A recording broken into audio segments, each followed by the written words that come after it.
ของผู้กองอมฤตอะครับคือผู้กองอมฤตมันมาเป็นสายครับล้มตำในห้วยน้ำบ่อแห้งเขาผิวหมดแล้วโคตรโคตรจึกอ๋อต้นจึกเขามีแพร่มาหลวงแพร่เขามีแพร่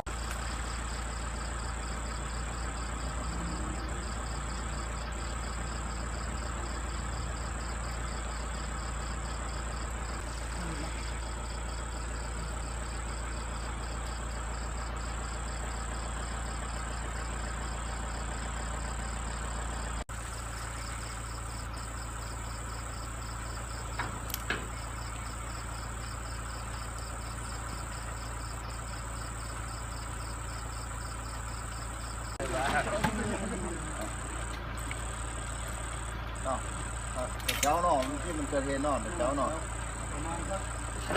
เวลาช่วงมันเลยนี่ก็มาแรงนี่หน่อยร้านนี้ไปเลยเนี่ยนี่ก็จะแปลงนั่นแบบนี้เชื่อการได้แต่เลยไฟอ่ะโอ้มันอยู่ในครับเราจะเอาไอ้น้องชื่ออะไรน้องชื่ออะไรนายพิรัตน์นะพินัทนะนามคุณอะไรนี่วางนามคุณเดียวกันป่ะเนี่ยนามคุณเดียวกับ